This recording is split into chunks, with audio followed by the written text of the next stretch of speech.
Perkenalkan, nama saya Bella Francisca Onama, NPM 170610197001. Pada kesempatan kali ini, saya akan menjelaskan mengenai sejarah uang, nilai, dan harga uang.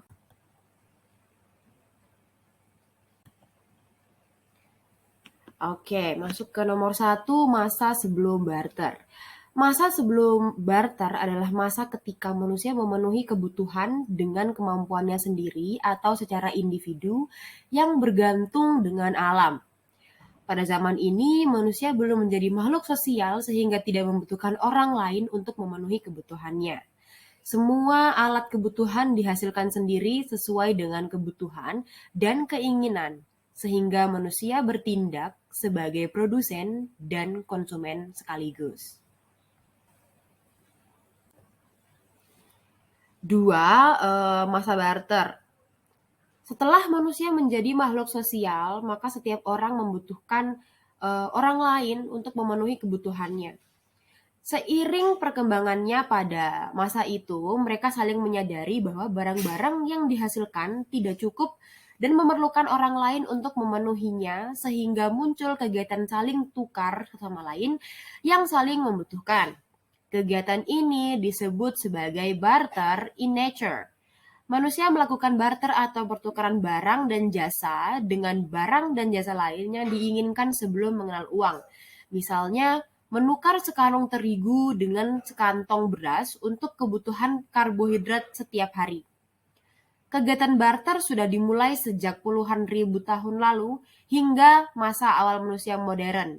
Lambat laun, masalah barter muncul ketika ada dua orang yang ingin bertukar tidak sepakat dengan nilai pertukaran barang atau jasa, terutama jika salah satu pihak tidak terlalu butuh dengan barang atau jasa yang akan ditukar. Adanya masalah tersebut kemudian membuat manusia mendapatkan ide untuk mengatasinya dengan menciptakan uang komoditas.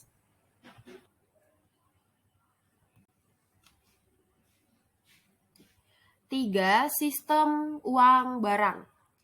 Sistem uang barang atau uang komoditas adalah barang dasar yang hampir dimiliki oleh semua orang seperti garam, teh, tembakau, dan biji-bijian yang dijadikan sebagai standar atau alat pembayaran. Pada tahun 9000 hingga 6000 sebelum Masehi, uang komoditas yang dipakai berubah menjadi ternak. Bukan lagi barang yang kecil, kemudian muncul budaya pertanian sehingga uang komoditas yang dipakai adalah gandum, sayuran, atau tumbuhan lain. Seiring berjalannya waktu, sekitar tahun 1200 sebelum Masehi, uang primitif mulai dipakai. Uang primitif adalah cangkang kerang atau moluska lainnya yang dipakai sebagai alat pembayaran bernama cowrie. Cangkang atau cowrie berasal dari Kepulauan Maladewa di Samudra Hindia. Cowrie telah menjadi barang berharga sejak awal peradaban Cina dan India yang selanjutnya dibawa sepanjang rute perdagangan ke Afrika. Orang Eropa menamakannya wampum yang menjadi mata uang di pasar.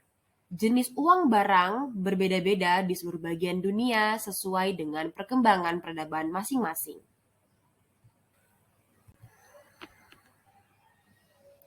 Masa uang. Berdasarkan ilmu ekonomi tradisional, uang adalah alat tukar yang bisa dipakai, diterima, dan dipakai secara umum. Kehadiran uang memudahkan semua transaksi baik barang maupun jasa sehingga menjadi lebih efektif dan efisien. Nilai uang juga terus berkembang dari semula sebagai alat tukar menjadi alat ukur hingga menjadi pendorong transaksi. Pada awalnya, setiap manusia berusaha untuk memenuhi kebutuhannya sendiri. Uang pertama kali diprakarsai oleh bangsa Lydia pada abad ke-6 sebelum Masehi. Uang tersebut terbuat dari campuran emas dan perak yang disebut elektrum berbentuk seperti kacang polong. Perbandingan antara emas dan perak adalah 75:25 yang disebut sebagai slater atau standar. Pada tahun 560 sebelum Masehi, Croesus menciptakan uang logam yang dipakai oleh bangsa Yunani. Dalam sejarah uang, bangsa ini dikenal sebagai penemu uang logam pertama. Bangsa ini mendesain uang logam dengan berbagai gambar menarik dan nilainya ditentukan oleh bahan pembuatnya. Kemudian dikenal uang kertas yang diciptakan oleh orang Tiongkok pada abad pertama Masehi, tepatnya pada masa dinasti Tang. Pembuatan uang kertas dilakukan karena adanya kesulitan yang dihadapi. Pasokan logam mulia sebagai bahan baku uang berjumlah pada masa itu sangat terbatas dan bertransaksi dalam jumlah besar sangat sulit dilakukan dengan uang logam. Berdasarkan sejarah, usaha untuk membuat uang kertas sebenarnya telah dilakukan beberapa kali sebelum masa dinasti Tang, tapi gagal. Kegagalan terjadi karena sulit menemukan bahan pembuat kertas yang bisa bertahan lama. Pada masa dinasti Tang, akhirnya uang kertas berhasil diciptakan oleh Cai Lun dengan memakai kulit kayu murbei. Sejak masa itu, mulai terbentuk negara-negara setelah mengalami perjalanan sejarah yang panjang, terjadilah kegiatan ekonomi di setiap negara, sehingga membutuhkan mata uang sebagai alat transaksi yang sah. Berawal dari sana, setiap negara menciptakan nama untuk mata uangnya sendiri, kemudian kabarnya disiarkan ke seluruh dunia hingga saat ini. Pada akhirnya mata uang dolar Amerika Serikat menjadi patokan perdagangan antar negara karena negara ini telah menjadi negara adidaya di dunia. Itulah sejarah singkat tentang uang yang perlu diketahui. Dengan mengetahui sejarah uang, maka kita akan paham tentang perkembangan kegiatan ekonomi masyarakat pada masa lampau hingga sekarang. Diharapkan bisa lebih menghargai uang, terutama rupiah, yang nilainya masih rendah dibandingkan mata uang lainnya di dunia.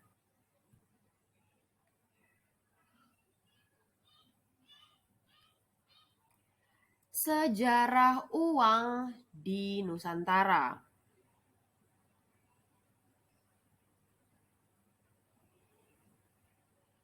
Witrada.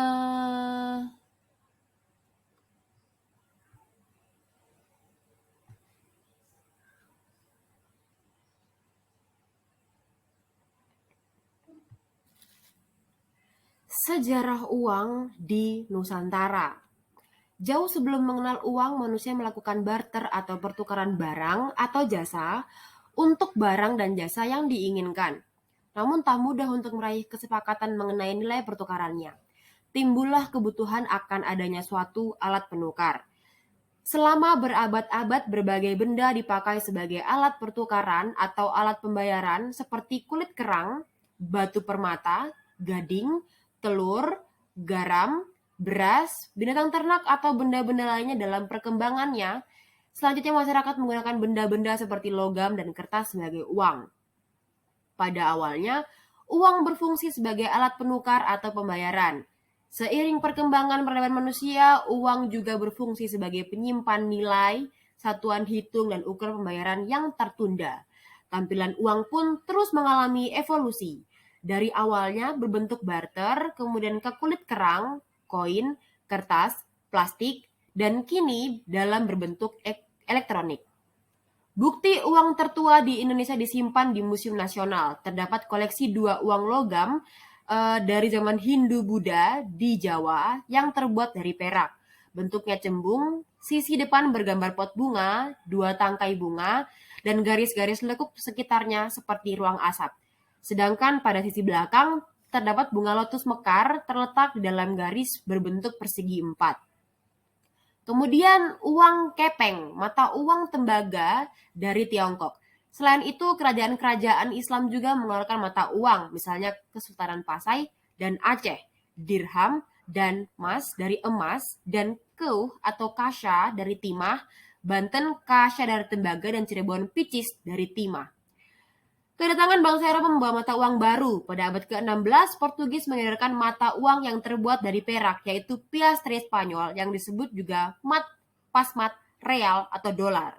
Setelah Portugis, kongsi dasar Hindia Timur atau VOC menancapkan kaki di Nusantara. Pada masa jayanya, beredar bermacam-macam mata uang seperti rich dollar, dukat, stiver, gulden, dan doit. Bahan yang digunakan adalah emas, perak, tembaga, nikel, dan timah. Bentuknya bundar pipih dengan ukuran diameter yang tidak sama. Mata uang tersebut dibuat di negeri Belanda. Kemungkinan kata duit yang kita kenal sekarang ini berasal dari kata doit yang kemudian dalam bahasa Arabnya berbunyi doit. Tulis Jani Akarem dalam mata uang dalam sejarah. Setelah VOC bubar, Hindia Belanda berada di bawah pemerintahan Republik Batavia. Mata uang yang dikeluarkan bertuliskan Indiae Batavorum dengan satuan nilai gulden dan stiver. Ketika Belanda diduduki Prancis, Gubernur Jenderal Helman William Daendels mengedarkan mata uang berinisial LN singkatan dari Louis Napoleon. Adik Napoleon Bonaparte yang menjadi Raja Belanda, bentuk uang itu bundar, pipih, dan terbuat dari tembaga. Inggris mengambil alih Hindia Belanda dengan Thomas Stamford Raffles sebagai Letnan Gubernur Jenderal. Raffles membuat mata uang rupiah yang berbentuk bundar, pipih, dan terbuat dari emas, perak, tembaga, dan timah. Kedua sisinya tertera tulisan Jawa dan Arab. Mata uang ini dicetak di Batavia. Diperkirakan kata rupiah, mata uang Republik Indonesia berasal dari rupiah yang ditulis dalam bahasa Arab dengan ucapan rupiah. Selain rupiah, beredar pula uang bertuliskan H, East India Company atau Kongsi Dagang India Timur. Kapan sih Indonesia mulai mengenal sejarah rupiah? Rupiah Indonesia pertama kali dikeluarkan pada 3 Oktober 1946. Sementara mata uang yang berlaku sebelumnya seperti uang Nica atau mata uang Jepang harus diserahkan ke bank paling lambat 30 Oktober 1946. For your information, 1 rupiah baru itu nilainya setara dengan 0,5 gram emas. Habisnya apa? Apa itu nilai uang?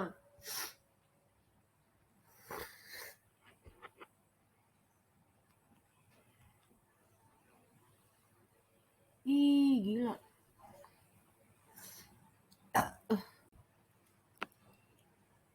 Apa itu nilai uang dan 3 macam jenis nilai uang? Nilai uang adalah kemampuan uang untuk dapat ditukarkan dengan sejumlah barang tertentu. Nilai uang tersebut dapat dibedakan menjadi 3 macam, yaitu 1. Nilai nominal uang. Nilai nominal uang adalah nilai yang tertulis pada setiap mata uang yang bersangkutan.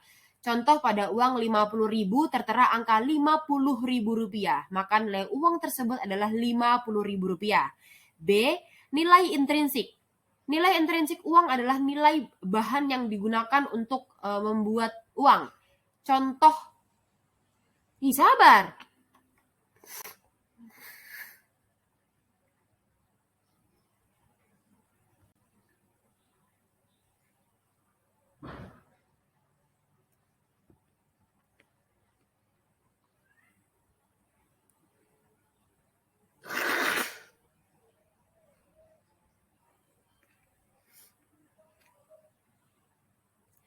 A. Nilai nominal uang. Nilai nominal uang adalah nilai yang tertera atau tertulis pada setiap mata uang yang bersangkutan. Contoh, pada uang 50.000 tertera angka 50.000 rupiah, maka nilai nominal uang tersebut adalah 50.000 rupiah. Nilai intrinsik. Nilai intrinsik uang adalah nilai bahan yang digunakan untuk membuat uang. Contoh, untuk membuat uang kertas 50.000 rupiah diperlukan kertas dan bahan lainnya yang harganya 3.000. Maka nilai intrinsik uang tersebut adalah 3.000 rupiah. Nilai real. Nilai real uang adalah nilai yang dapat diukur dengan jumlah barang dan jasa yang dapat ditukar dengan uang itu. Jika uang itu 1.000 dapat ditukar dengan 1 gelas minuman teh, maka dapat dikatakan bahwa nilai real uang 1.000 adalah segelas minuman teh.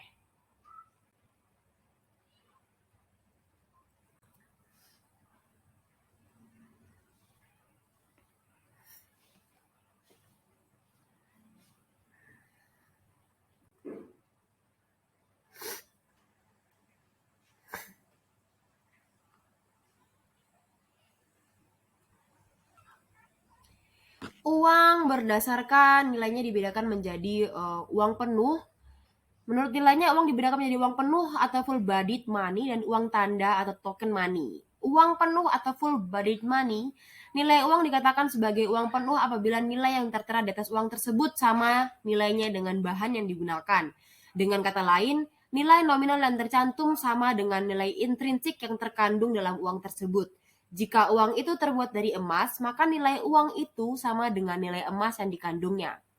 Uang tanda atau token money, sedangkan yang dimaksud dengan uang tanda ini adalah apabila nilai yang tertera di atas uang lebih tinggi dari nilai bahan yang digunakan untuk membuat uang, atau dengan kata lain, nilai nominal lebih besar dari uang intrinsik tersebut. Misalnya, untuk membuat 1.000 pemerintah mengeluarkan biaya Rp750.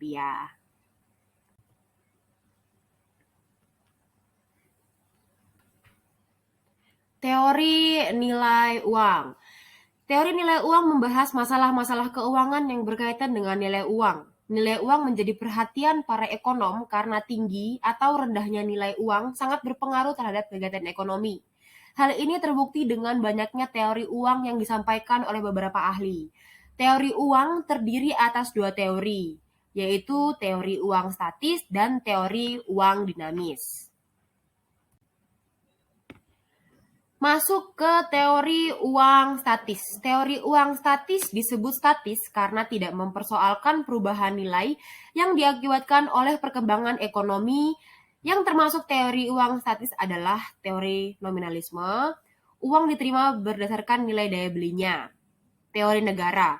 Asal mula uang karena negara. Apabila negara menetapkan apa yang menjadi alat tukar dan alat bayar, maka timbullah uang. Jadi, uang bernilai karena adanya kepastian dari negara berupa undang-undang pembayaran yang disahkan. Teori metalisme atau intrinsik. Uang bersifat seperti barang, nilainya tidak dibuat-buat, melainkan sama dengan nilai logam yang dijadikan uang itu. Contoh, uang emas dan uang perak. Teori konvensi atau perjanjian. Teori ini menyatakan bahwa uang dibentuk atas dasar pemufakatan masyarakat untuk mempermudah pertukaran. Selanjutnya ada teori uang dinamis.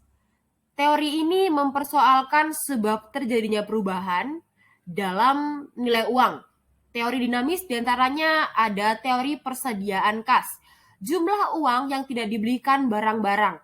Teori ongkos produksi. Teori ini menyatakan nilai uang dalam peredaran yang berasal dari logam dan uang itu dapat dipandang sebagai barang. Teori kuantitas dari David Ricardo. Teori ini menyatakan bahwa kuat atau lemahnya nilai uang sangat tergantung pada jumlah uang yang beredar. Apabila jumlah uang berubah menjadi 2 kali lipat, maka nilai uang akan menjadi turun, menjadi setengah dari semula dan juga sebaliknya. Teori kuantitas dari Irving Fisher. Teori yang telah dikemukakan David Ricardo disempurnakan lagi oleh Irving Fisher dengan memasukkan unsur kecepatan peredaran uang, barang, dan jasa sebagai faktor yang mempengaruhi nilai uang. Berikut presentasi video dari saya. Jika ada kurang lebihnya saya mohon maaf. Wassalamualaikum warahmatullahi wabarakatuh.